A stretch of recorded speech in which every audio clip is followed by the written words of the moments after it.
हिंदवी स्वराज्याचे संस्थापक छत्रपती शिवरायांना मानाचा मुजरा करतो। भारतीय राज्यघटनेचे शिल्पकार भारतरत्न डॉ. आंबेडकर यांना मानवंदना अर्पित करतो, ज्यांनी भारतीय संस्कृतीच्या पुनरुत्थानामध्ये मोलाची भूमिका पार पाडली। त्या लोकमाता पुण्यश्लोक अहिल्यादेवी होळकर यांच्या चरणी नतमस्तक होतो।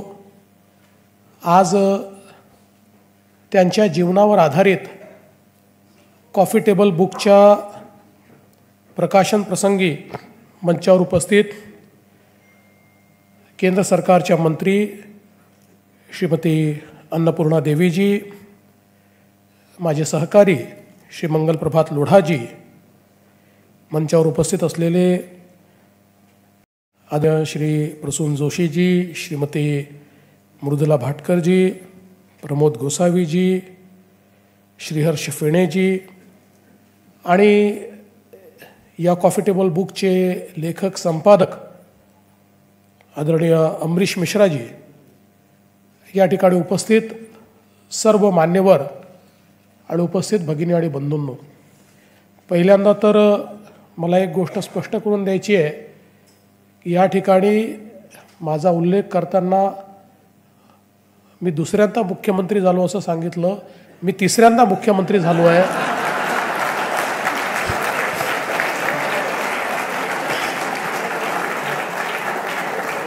आणि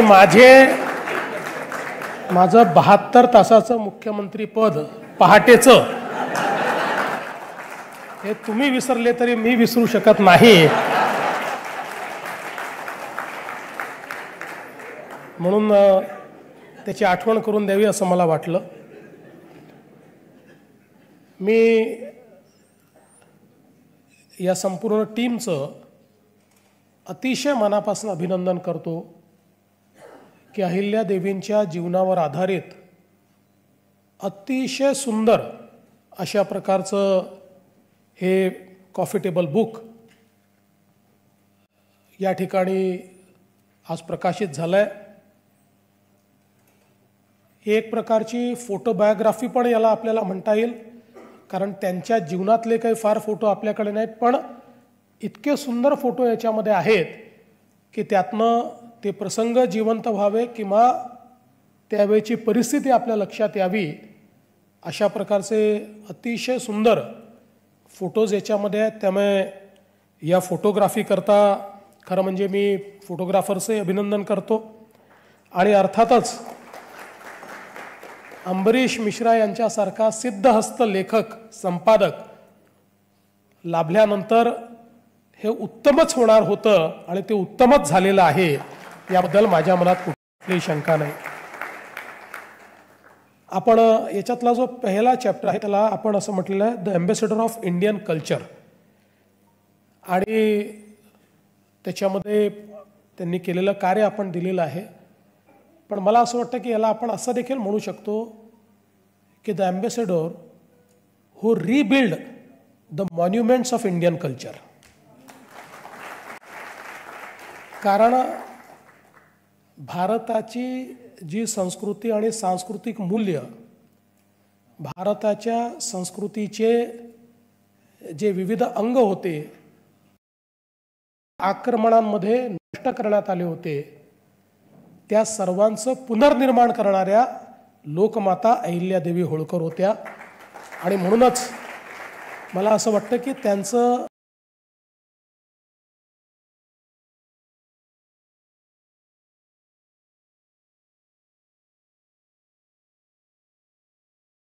महाराजांनी जो शौर्याचा आणि न्यायाचा विचार समाजापुढे मांडला की राजा हा न्यायप्रिय असला पाहिजे आणि समाजातल्या सर्व स्तरातल्या लोकांना सोबत घेऊन चालणारा असला पाहिजे, सर्वांची काळजी करणारा असला पाहिजे, अशा प्रकारचा जो विचार होता त्या विचाराला पुढे नेण्याचं काम हे अहिल्यादेवींनी त्यांच्या संपूर्ण आयुष्यामध्ये केलं। आणि म्हणूनच आपल्याला माहिती आहे की छत्रपती शिवाजी महाराज यांना आपण श्रीमंत योगी म्हटलं आणि अहिल्यादेवी यांना पुण्यश्लोक आपण म्हटलं. पुण्यश्लोक ही लोकांनी त्यांना दिलेली पदवी आहे. मला असं वाटतं की यांच्या जीवनामध्ये बघितलं, आजही आपण महेश्वरला गेलो तर जी काही राजधानीची अवशेष त्या ठिकाणी आहेत, अतिशय सुंदर अशा प्रकारचे घाट आपल्याला पाहायला मिळतात, इमारती आपल्याला पाहायला मिळतात. आणि त्यानंतर आपण एका खोलीमध्ये जातो जिथे सांगितलं जातं की अहिल्यादेवी इथे राहायच्या. म्हणजे एवढ्या 28 वर्ष एवढ्या मोठ्या साम्राज्याच्या सम्राज्ञी ज्यांनी संपूर्ण भारतामध्ये पुनर्निर्माणाचं कार्य केलं, एका छोट्याशा खोलीत राहणाऱ्या, अतिशय कमी अशा प्रकारच्या आपल्या घराऱ्या आणि अतिशय साधं जीवन जगणाऱ्या, म्हणजे हे माझं नाही आहे, हे समाजाचं आहे, मी केवळ याची विश्वस्त आहे, अशा प्रकारचा विचार मांडणाऱ्या अहिल्यादेवी या आपल्याला या ठिकाणी पाहायला मिळतात. आणि म्हणूनच मला असं वाटतं की त्यांचं मोठेपण हे यामध्येच आहे. आपण जर बघितलं तर त्यांच्या संपूर्ण कर्तृत्वाने त्यांनी एक हा ठसा उमटवला. 28 वर्षाचं त्यांचं जे राज्य आहे हे समृद्धीचं राज्य आहे. म्हणजे जे काही परदेशी इतिहासकार लिहितात त्याच्यामध्ये त्यांनी असं लिहिलं आहे की ज्यावेळी वेगवेगळे भारतातले राजे हे सातत्याने केवळ लढाई करत होते, त्यावेळी अहिल्यादेवी लोककल्याणाचं कार्य करत होत्या. आणि त्या लोककल्याणातून त्यांनी एक असा राजकारभार करून दाखवला की जो खऱ्या अर्थानं सर्वसमावेशक अशा प्रकारचा राजकारभार होता. मगाशी अन्नपूर्णा देवीजींनी देखील ज्याचा उल्लेख केला, आज ऑपरेशन सिंदूरच्या वेळी जेव्हा आमच्या 2 महिला ऑफिसर ऑपरेशन सिंदूरबद्दल आपल्याला ब्रीफिंग करत होत्या, त्यावेळी आपल्याला अतिशय अभिमान वाटत होता. पण त्या काळामध्ये पहिल्यांदा सेनेमध्ये महिला सेनानींची तुकडी तयार करणाऱ्या अहिल्यादेवी होळकर होत्या. ही देखील मला असं वाटतं अत्यंत महत्त्वाची गोष्ट या ठिकाणी आहे. आणि हे सगळं करत असताना खरं म्हणजे ज्या प्रकारे त्यांनी तिथली जी कला आहे, तिथले जे आर्टिसन्स आहेत, यांच्याकरता केलेलं कार्य, त्यांच्याकरता तयार केलेली बाजारपेठ आणि त्या बाजारपेठेला एक प्रकारे राष्ट्रीय दर्जा देण्याचं काम हे अहिल्यादेवींनी केलेलं आपण बघितलं. आणि यासोबत खरं तर आपण बघितलं असेल तर या देशभरामध्ये म्हणजे अगदी पेशावरपासून रामेश्वरपर्यंत सगळीकडे जी काही आमची मंदिरं होती त्या मंदिरांना किंवा कराचीपासून प्रयागराजपर्यंत सगळ्या आमच्या मंदिरांचं पुनर्निर्माण, घाटांचं पुनर्निर्माण हे अहिल्यादेवींनी केलं. एवढंच नव्हे तर कावड यात्रा जी आपण बघतो की जी खांद्यावर कावड घेऊन या ठिकाणी सगळे शिवभक्त हे शिवरात्रीने आपल्याला जाताना दिसतात, ही कावड यात्रेची परंपरा देखील अहिल्यादेवींनीच त्या ठिकाणी सुरू केली.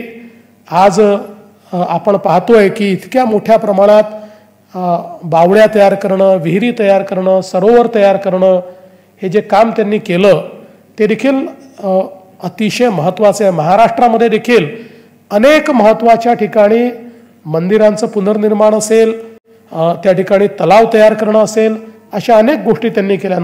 शासनाने देखील हा निर्णय घेतला की ज्या काही महाराष्ट्रामध्ये त्यांनी तयार केलेले तलाव आहेत किंवा इतर जी काही भक्तिस्थळं आहेत त्याचं संवर्धन हे करण्याचं काम आम्ही हातामध्ये घेतो आहोत.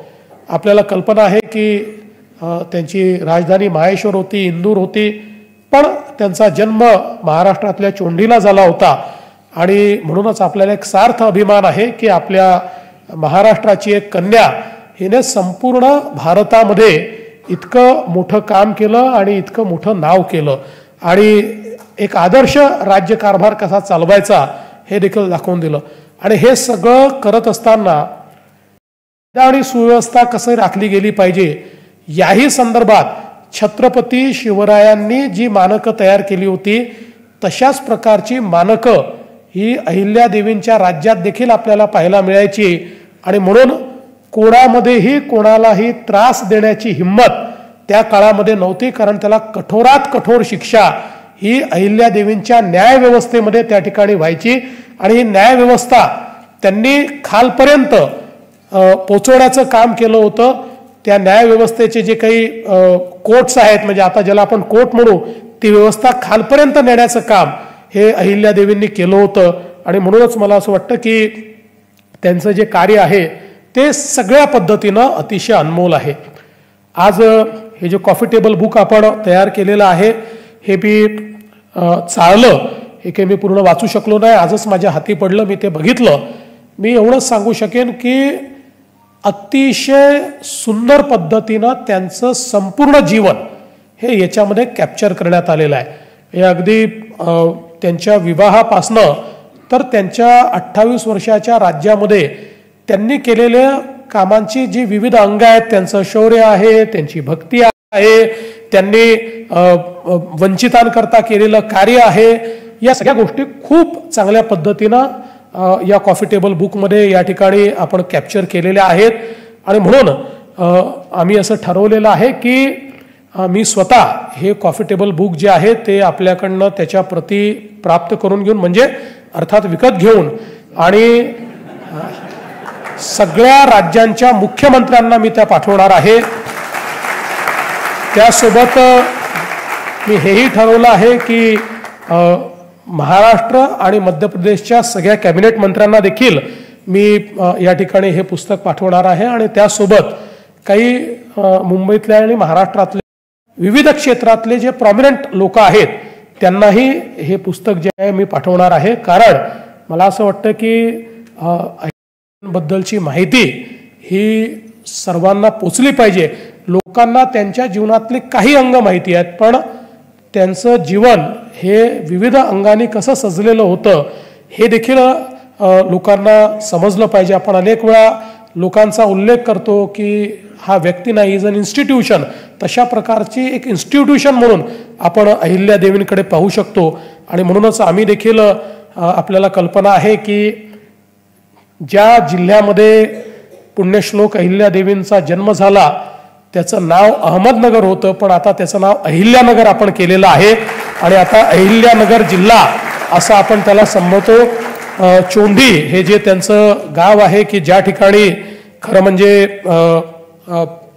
त्यांचा जन्म झाला, त्या ठिकाणी आपण नुकतीच 300 वर्ष त्यांच्या जन्मोत्सवाला झाली.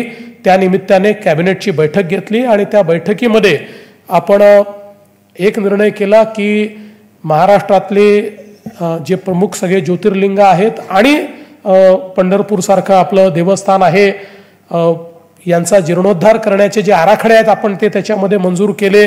त्यांनी तयार केलेल्या ज्या काही बावड्या होत्या, तलाव होते, त्याच्या पुनरुत्थानाचा कार्यक्रम आपण हातामध्ये घेतला. आणि त्यासोबत महिला सक्षमीकरणाचे अनेक निर्णय हे आपण त्या कॅबिनेटच्या माध्यमातून घेतले आणि पूर्ण वर्षभर हा कार्यक्रम चालला पाहिजे. आणि यासोबत एक अजून खूप महत्त्वाचा निर्णय आम्ही घेतलेला आहे, तो म्हणजे एक अतिशय चांगला कमर्शियल चित्रपट हा अहिल्यादेवींच्या जीवनावर तयार करायचा.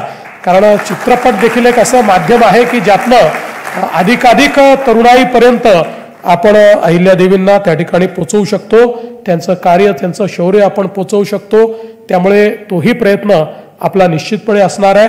आणि म्हणून आजच्या या प्रसंगी या संपूर्ण टीमचं मी अतिशय मनापासून अभिनंदन करतो. अतिशय सुंदर अशा प्रकारचं पुस्तक आपण तयार केलं आहे. सगळा इतिहास सुंदरपणे मांडलेला आहे, त्यातली चित्र अतिशय चांगली आहेत, अतिशय संग्रहणीय ठेवण्यालायक हे पुस्तक आहे. आणि म्हणून आपल्यालाही सर्वांना माझी विनंती आहे की हे पुस्तक आपण सर्वांनी आपल्या संग्रही ठेवावं आणि आपल्याकडे जी काही नवीन पिढी आहे त्या आपल्या घरच्या नवीन पिढीला हे पुस्तक भेट स्वरूपात आपण द्यावं, अशा प्रकारची आपल्या सर्वांना विनंती करतो आणि माझं बोलणं संपवतो. धन्यवाद. जय हिंद, जय Maharashtra.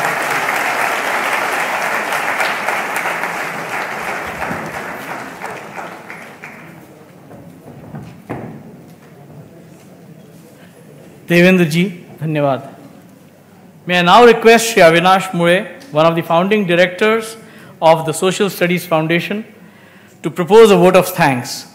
Ladies and gentlemen, please note that this will be followed by the recital of the Pasayadan, which will draw today's event to a close. Avinash ji.